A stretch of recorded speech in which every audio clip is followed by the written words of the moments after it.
Déchéance de Cabinde, Jeannine Mabunda salue l'esprit démocratique et l'état de droit.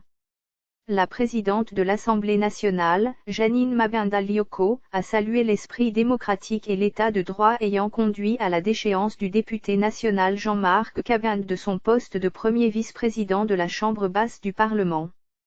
La speaker de l'Assemblée nationale a, par ailleurs, déploré les incidents malheureux qui ont été émaillés avant le déroulement du vote avant d'apprécier la patience et l'esprit républicain des députés qui se sont assumés.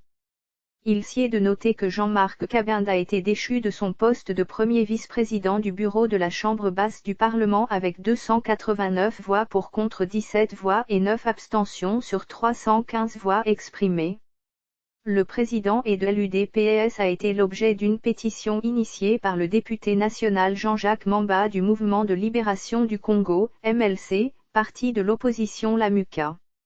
Bien que nous soyons minoritaires, nous venons de croquer un gros baobab. Daniel Safou, Lamuka. La déchéance de Jean-Marc Cabinde lundi 25 mai 2020 de son poste de premier vice-président de l'Assemblée nationale est un objet de satisfaction pour la coalition Lamuka, selon le député Daniel Safou.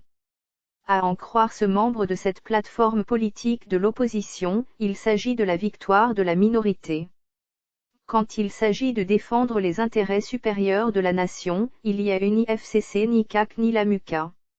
Mais c'est qu'il faut souligner l'initiative et Lamuka, l'initiative est quinoise. Et nous avons réussi. Bien que nous soyons minoritaires, nous venons de croquer un gros baobab. C'est une leçon pour tout le monde. C'est une leçon pour toute la classe politique. Il ne faut pas sous-estimer la minorité, a-t-il dit au micro d'Actu 30 Info. Lors de son intervention à la Chambre basse du Parlement, Daniel Safou avait notamment indiqué que Jean-Marc Cabinde, à travers ses déclarations sur le budget du Congrès, mis en danger l'image de l'Assemblée nationale. Cependant, l'Union pour la démocratie et le progrès social, UDPS, qui soupçonne les manœuvres du Front commun pour le Congo, FCC, derrière cette initiative, promet une communication officielle ce mardi. Source, mediacongo.net